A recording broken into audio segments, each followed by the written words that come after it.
বদলে বাংলায় খুলল আরও একটা ফাইল। টিভি9 বাংলার খবরের জোর, 14 বছর পর খুলল বরুণ বিশ্বাসের ফাইল। শুটিয়ার নিহত প্রতিবাদী বরুণ বিশ্বাস, তার বাড়িতে সিআইডির 2 প্রতিনিধি দল। আর কি জানা যাচ্ছে? এই মুহূর্তে সিআইডির দল গেলেন, তারা কি কথা বললেন, পরিবার কি বলছে, সবটাই জানবো। দীপঙ্কর আমাদের সঙ্গে রয়েছেন, জানাবেন দীপঙ্কর।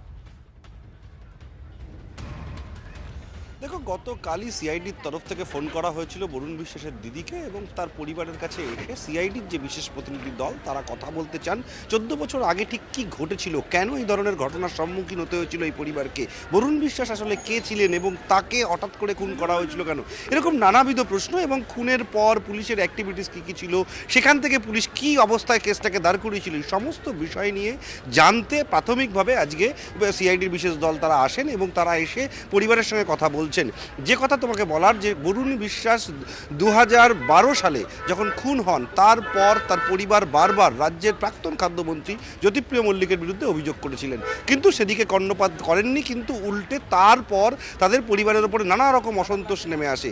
এমতো পরিস্থিতিতে নতুন সরকার আসার সঙ্গে সঙ্গে বরুণ বিশ্বাসের দাদা এবং দিদি তারা মুখ্যমন্ত্রীর দ্বারস্থ হয়েছিলেন। মুখ্যমন্ত্রীর কাছে গিয়ে তারা জানান যে এই কেস নতুন করে রিওপেন করা হলে এই কেসে প্রকৃত যারা অভিযুক্ত তাদেরকে গ্রেপ্তার করতে হবে এবং তাদের শাস্তির ব্যবস্থা করতে হবে। এবং গতকাল সেই বিশেষ প্রতিনিধি দল মুখ্যমন্ত্রী জানিয়েছিলেন যে একটা স্পেশাল টিম তৈরি করা হবে, তারা এই ঘটনার তদন্ত করবেন।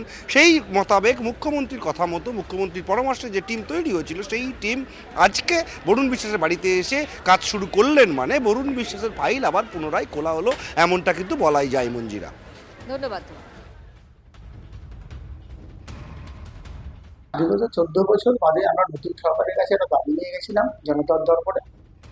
সরকার সেই দাবিতে সহমত পোষণ করেছেন এবং খুব দ্রুত অ্যাকশন শুরু হয়েছে।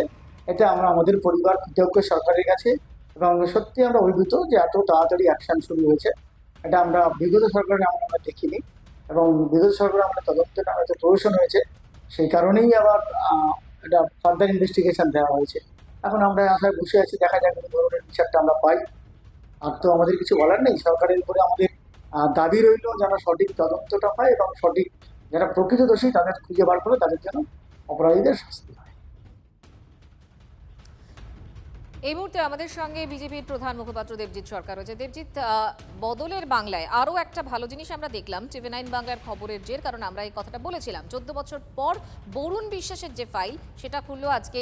2জন সিআইডির অফিসার তাদের বাড়িতেও গিয়েছিলেন। আপনি কিভাবে দেখছেন? কাউকেই রেয়াত করা হবে না।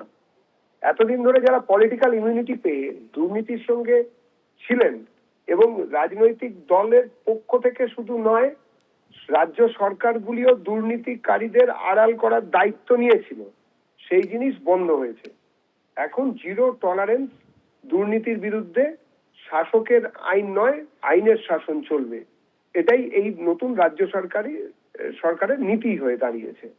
সেক্ষেত্রে যাদের এতে অসুবিধা হচ্ছে তারা অন্যরকম ষড়যন্ত্র করার ব্যবস্থা করছে, কিন্তু যারা অত্যাচারিত দীর্ঘ প্রায় 50 বছর সময় ধরে, মনে রাখতে হবে বরুণ বিশ্বাসের ঘটনা 15 বছরের ফসল নয়।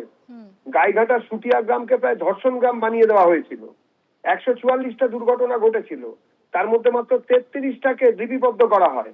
একটি মেয়ে, নাবালিকা মেয়ে, সে বেচারি বলেছিল একটা বিয়ে বাড়িতে গিয়ে যে ফুচকাটা একটু অন্যরকম খেতে, তার জন্য শাস্তি হিসেবে তাকে বারংবার ধর্ষণ করা হয়েছিল, কিন্তু তারপরেও দোষীদের তো সাজা হচ্ছিলই না, উল্টো দিকে বরুণ বিশ্বাস খুন হয়ে গেছিলেন। এইরকম একটা পরিস্থিতিতে এই রাজ্য সরকারের এই উদ্যোগকে আমরা সাধুবাদ জানাচ্ছি, দল সরকারের পাশে রয়েছে। ধন্যবাদ। আসলে আমরা প্রথম থেকেই, আমার ভাই খুন হওয়ার পর থেকে আমাদের হুমকি ধমকি শাসক দল থেকে, মানে তৃণমূল থেকে, মানে তারা সবসময় চেয়েছে যে বরুণ বিশ্বাস যাতে না পায়, তাদের পরিবারকে উপর আক্রমণ করে তাদের হুমকি ধমকি দিলে হয়তো আমরা থেমে থাকব, যার জন্য তদন্তটা এগোয়নি, সঠিক তদন্ত করেনি। আমরা সঠিক তদন্ত চাই, যে তার সঠিক লোক ধরা পড়ুক, সঠিক খুনিরা ধরা পড়ুক।